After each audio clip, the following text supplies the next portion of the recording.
বিসমিল্লাহিৰ ৰহমানিৰ ৰহিম।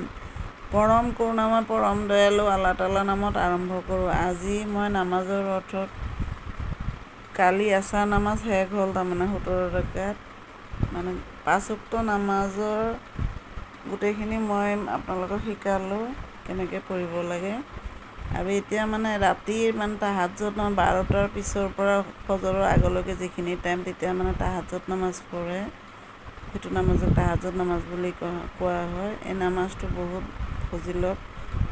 আৰামৰ বিচনা এৰি পিনি আপুনি যেতিয়া আল্লাহৰ ইবাদত কৰে, তেতিয়া আল্লাহ মানে বহুত মানে খুশি হয় আপোনাৰ ওপৰত, তাৰমানে বুজি পাইছে।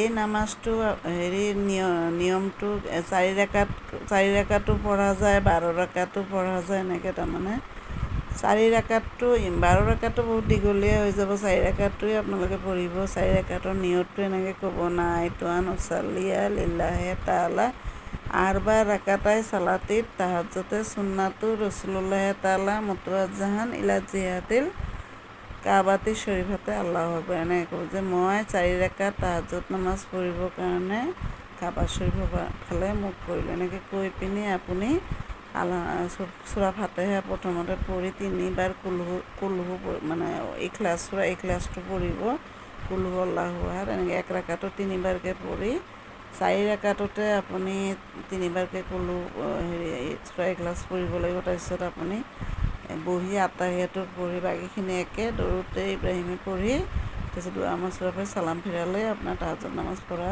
শেষ হ'ল, তাৰমানে বুজি পাইছে। আজিলৈ আহোঁ।